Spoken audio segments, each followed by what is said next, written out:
Legends foretold of a piece of vaporware that's been lying in wait, waiting for the perfect time to be released. Some thought it was just a legend, merely to be passed down from generation to generation. Others thought it'd be best just to forget about it and just let it remain the legend. But for the faithful, their reward has finally come. It has now arrived. Half-Life 3 is now confirmed!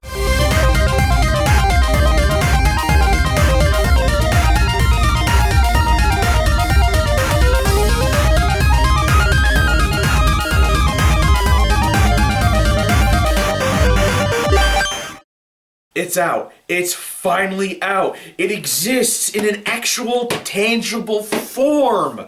It's no longer vaporware, like Half-Life 2 Episode 3 or Half-Life 3, whatever they're calling it. Take note, Valve. Squeenix is not afraid of the number 3. Like many series where a proper sequel took a long time to come out, Kingdom Hearts is also the butt of many of those jokes. Like Duke Nukem took forever and Not in This Life 3. Kingdom Hearts 3 technically doesn't count as vaporware, as one of the factors for vaporware is that it has to be announced. Kingdom Hearts 3 was never officially announced until 2013. However, Tetsuya Nomura, I might be pronouncing that wrong, said that they announced the game way too early, but 5.5 years later, it's out. Kingdom Hearts 3 uses the Unreal 4 engine, which is a surprise to me. Usually Squeenix uses their own game engines. They started with Unreal 3 for this, but then switched to Unreal 4 a year into development, which added to the development time. They pretty much had to scrap everything and start over because of the executive decision to switch engines. The game looks fantastic from a graphical point of view, but it's hard to make a comparison to the previous entries since the series was never on a 7th generation home console, aside from the HD remasters which still use the PS2 graphics, just cleaned up for 1080p resolution. Before the game came out, I played Kingdom Hearts 0.2 Birth by Sleep A Fragmented Passage on the base PlayStation 4, and it ran like garbage, running at 900p at hardly 30 frames per second, with a lot of frame rate drops. So I went out and picked up a PlayStation 4 Pro in preparation. Because Kingdom Hearts 0.2 ran on the Unreal 4 engine and used the Kingdom Hearts 3 graphics, I needed to make sure that my experience was not going to be hindered. And it paid off because that game ran at 1080p at 60 frames per second, so I'm glad that I did that because Kingdom Hearts 3 runs at the same performance. So you may notice a difference in how the game performs between the base PlayStation 4 and Xbox One versus the PlayStation 4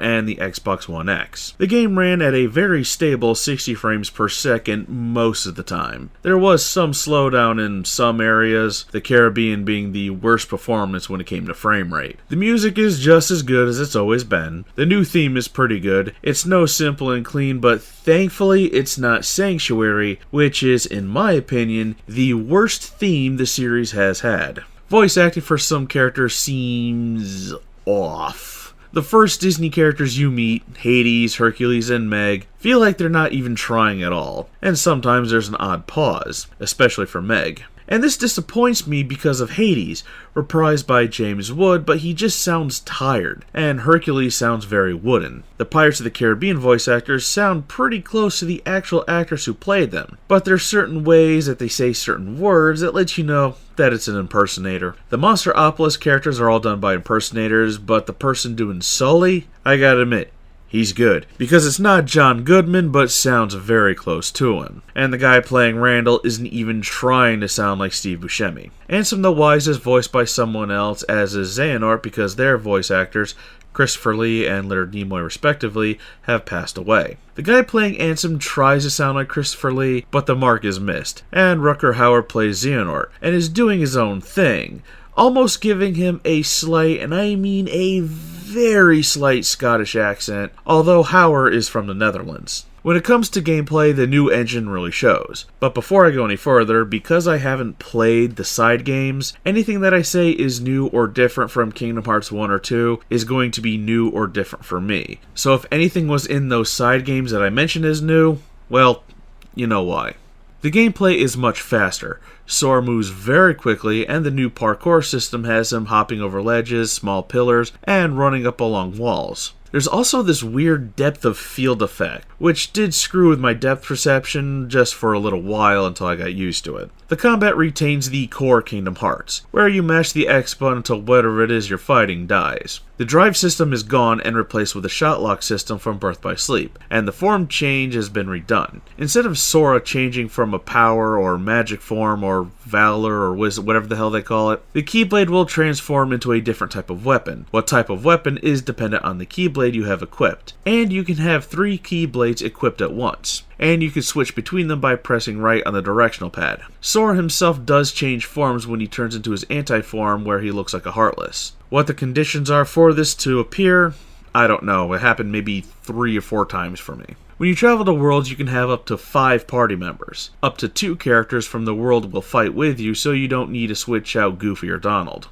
I love this improvement. In the previous Kingdom Hearts games, I never switched out Donald or Goofy, so I felt that I was always missing out. And speaking of Donald and Goofy, Donald isn't the useless POS like he was in the previous games. He'll actually manage his spells wisely and heal you when needed, although I still do a better job at monitoring and managing my own HP, but my party members did a very good job at keeping themselves alive, more so than the previous games. On top of that, there's more reaction commands. You'll do an attack with Goofy or Donald, or with whatever characters from that world is with you. After you attack a certain amount of times, you can change the form of your Keyblade, and depending on the Keyblade, you can do a finisher or initiate a second form change and then a finisher. When you see a Heartless with a green ring around it, attacking it will let you use an attraction attack. Sora summons a ride and you'll be able to attack the enemies and use a finisher for a big attack. Some of the attraction rides are like minigames, like the Blaster and Carousel one. But all of this makes the combat feel bloated. Not in a bad way, but in a way that makes it feel like the challenge is being taken out of the game, and makes it feel like the fights are going on for far too long. The attraction summon gets really boring after a while. They're cool the first few times, but after a while they're just and you only use them to end battles faster. Some of the finishers for the Keyblade form changes are irritating, like the one you get from Olympus, because it's too long.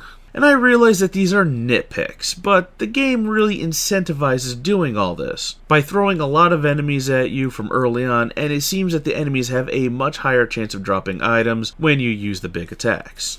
Sora has an added ability called Flow Motion, where if you're in the air and by a shiny pole or a wall, Sora will swing or kick off of it, and it can be comboed for attacks. I never used this, ever. With the combat being too fast and chaotic, and with a camera that tries its best to keep up, I just didn't have much luck with it, and it was hard to practice in combat due to the chaotic nature of fighting Heartless. Instead of summons, you have links. They're essentially the same thing. I used it on purpose maybe 3 times, and it was that weird pig cat balloon thing. I didn't try the Wreck-It Ralph one, nor did I try any of the others. I ignored the summon mechanic in the previous game, so it's no exception that I ignored it here. The biggest improvement, and probably the best improvement, is how the worlds are done. In the previous 2 main entries, each world was pretty much comprised of small rooms that connected to each other. With this game, there's fewer rooms, but they're much, much bigger and more open, allowing for a lot of exploration. So finding those treasure chests, or hidden emblems, which are Mickey's head, is going to be a much bigger challenge than previous entries.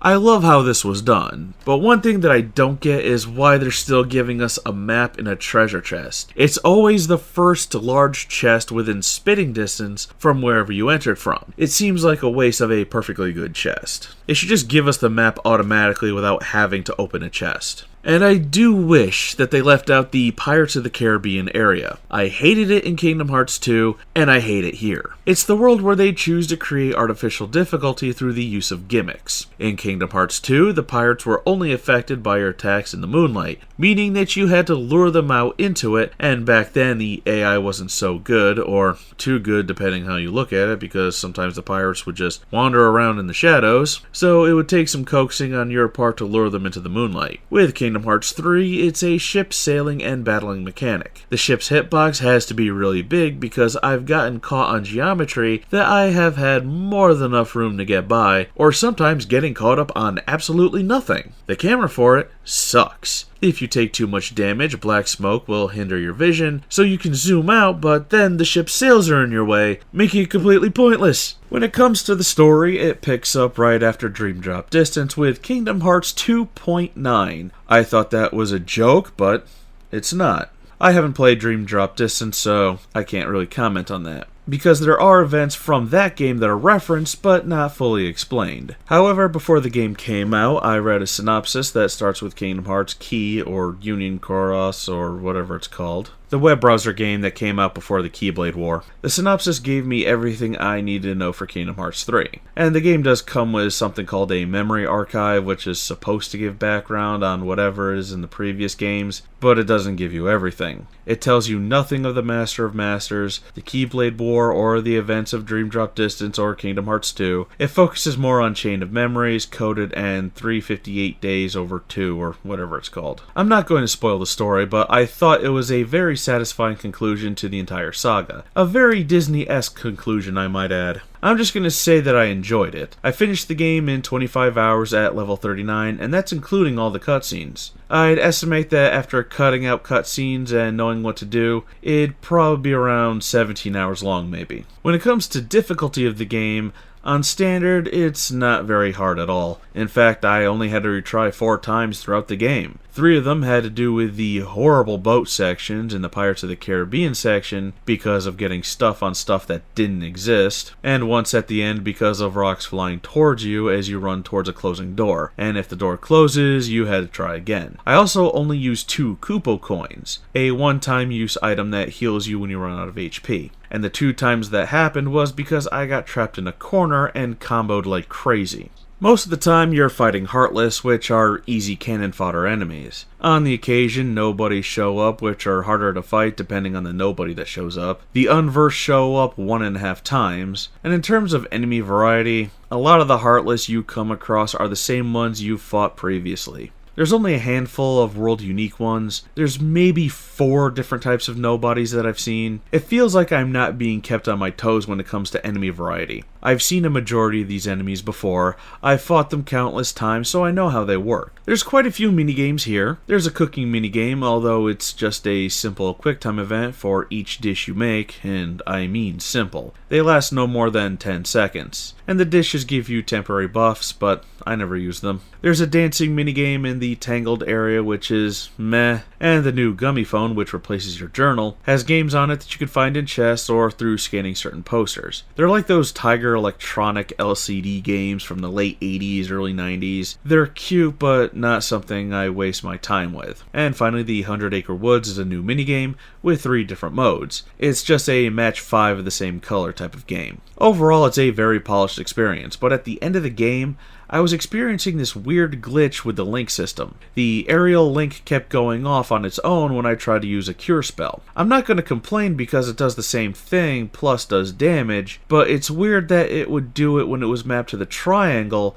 and I was hitting X, which is what I mapped cure to. It's just that I never used it on purpose. I'm still not a fan of the MP recharge after using a cure spell or having curative items be equipable to a limited number of slots. And you may be asking, was it worth the 13-year wait? For die-hard Kingdom Hearts fans, more than likely. For people like me who just enjoy the series but don't eat, sleep, or breathe Kingdom Hearts, it could go either way. And further down the ladder, probably not. And because I'm not going to spoil anything here, you're not going to get my full feelings on the story, which is a huge portion of the game. And unfortunately, that's just how you're going to have to take that answer. 13 years.